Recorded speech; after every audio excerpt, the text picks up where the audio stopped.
못하고 있는 거 아니겠어요? 그러니까 국민들이 도대체 새 후보가 무슨 뭘 가지고 하는지 모르잖아요. 지금 좀 정리를 해보면 네. 적어도 야권에서 진행됐던 내용을 잠깐 살펴보면은 그 정치 쇄신을 포함한 그 정책에 관한 부분은 협상이 잘 진행되고 있다라는 그 보도가 나오고 있었었죠.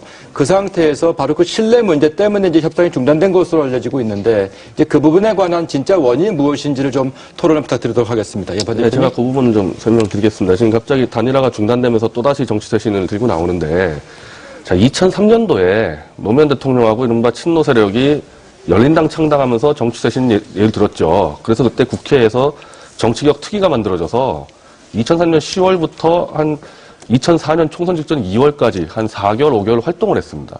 그 4, 5개월 활동해가지고 선거법 개정안, 정치자금법 개정안, 정당법 개정안 다 나왔죠. 그래서 실제로 그때 절반 이상 정치개혁이 됐습니다.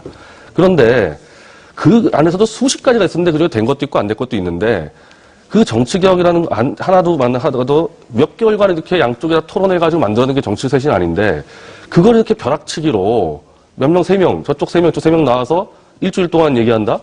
이런 졸속이 어디 있습니까? 이미 축적된 데이터만 검토하는 것도 해도 몇 개월 걸릴 텐데.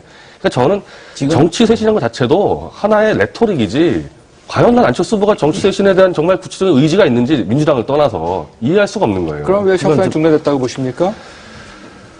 그건 사실 뭐 그쪽 속마음은 모르겠는데 그 표면적인 내용만 보면은 중단할 이유가 없습니다. 그냥 민주당 쪽에 경고만 하면 되는 정도 수준인데 그러니까 왜 중단해버리니까 중단했다고 보시는지요? 저도 뭐 다른 정치적인 의도가 있는 것 같아요. 네, 그 정도까지만 말씀을 드려야 될 것 같습니다. 예, 소장님. 지금 말씀하신 세 사람이 정치 계획안을 뭐 완성하겠다 이렇게 이해할 필요는 없는 것 같고요. 제 생각에는 지금 말씀하신 것처럼 뭐 길게 보면 수십 년, 짧게 봐도 몇 년 동안 정치 계획 논의가 수없이 많이 온 거 아닙니까, 그죠?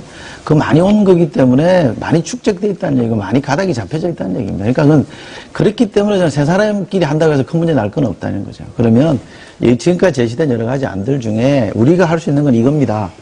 언제까지는 요구하고 그다음부터는 이거 하겠습니다라고 가지런하게 정돈해서 내놓는 게 뭐 이렇게 대단하겠습니까? 그러면 그것이 국회에서 만드는 특위처럼 그 사람들 세 사람, 6명이 결정하면 입법화되는 것도 아니잖아요. 그러니까 제가 뭐 한 가지만 사례를 드릴게요. 잠깐만요. 예를 들어서 한번 제가 질문 드릴게요. 그러면은 내 설명을 드리고 먼저 듣고 제가 하겠습니다. 그러니까 예.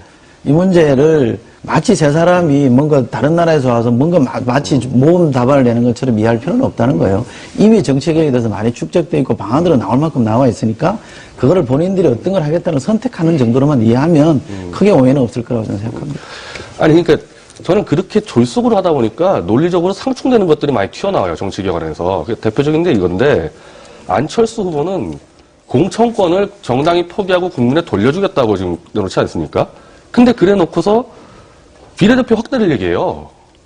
아니 공천권을 돌려주는데 그럼 비례대표는 정당이 임명하는 거 아니에요. 국회의원 자리를. 그래서 오히려 민주주의적 관점에서 비례대표를 비판하는 사람이 많은데 어떻게 공천권을 돌려준다 그러면서 비례대표 확대를 얘기합니까? 이게 상충되는 거예요. 즉 졸속적으로 정책들을 연구 안 하고 해버리니까. 말씀드릴까요? 네, 말씀드릴게요. 공천이라는 게 뭐죠? 정당이 하는 게 공천 아닙니까? 정당이 하는 게 공천이기 때문에 공천을 되돌려준다는 게 공천을 포기하는 게 아니에요.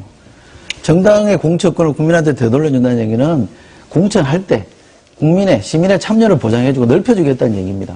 그걸 너무 기계적으로 이해하시는 거예요. 공천이라는 말 자체가 이미 정당을 전제를 하고 정당이 꺼내놓는 거예요. 아니, 근데 그럼 비례대표는 누가 뽑습니까? 그렇게. 그러니까 비례대표는 나라마다 다 다르죠. 비례대표 선정과 공천권을 국민들에게 돌려준다는 것이 서로 모순되지 않는 것 같아요. 지금 얘기가 좀 다른 데로 가는 것 같은데 다시 돌아오도록 할게요. 소장님, 왜 협상이 중단됐다고 보십니까? 정치인들끼리 하는 협상이니까 나름 유불리를 따졌겠죠. 그런데 저는 제일 중요하다고 보는 게 정치개혁이 단일화를 통해서 없어져 버렸어요, 사실은. 잘 들여다보면요. 정치개혁 아젠다가 안철수 후보가 단일화 임하겠다라고 하면서부터 사실은 정치개혁이라는 아젠다가 슬그머니 사라져 버리기 시작했고요. 그것 중에 핵심이 민주당 혁신이라는 게 온데간데 없어진 거 아닙니까? 그죠? 민주당 새정치위원회에서 예컨대 지도부 총사퇴를 내걸었는데 단일화로 들어가면서 그 문제는 아무도 언급 안 하는 과제로 끝나버렸단 말이에요.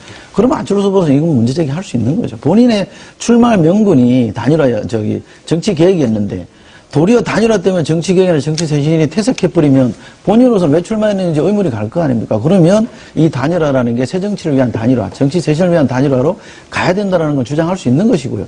또 그 양반이 한 얘기 중에 정치쇄신이라는 건 단일화 과정, 캠페인 과정에서부터 관철돼야 된다고 얘기하는 겁니다. 그런 관점에서 보면 본인이 판단할 때 사실 여부를 떠나서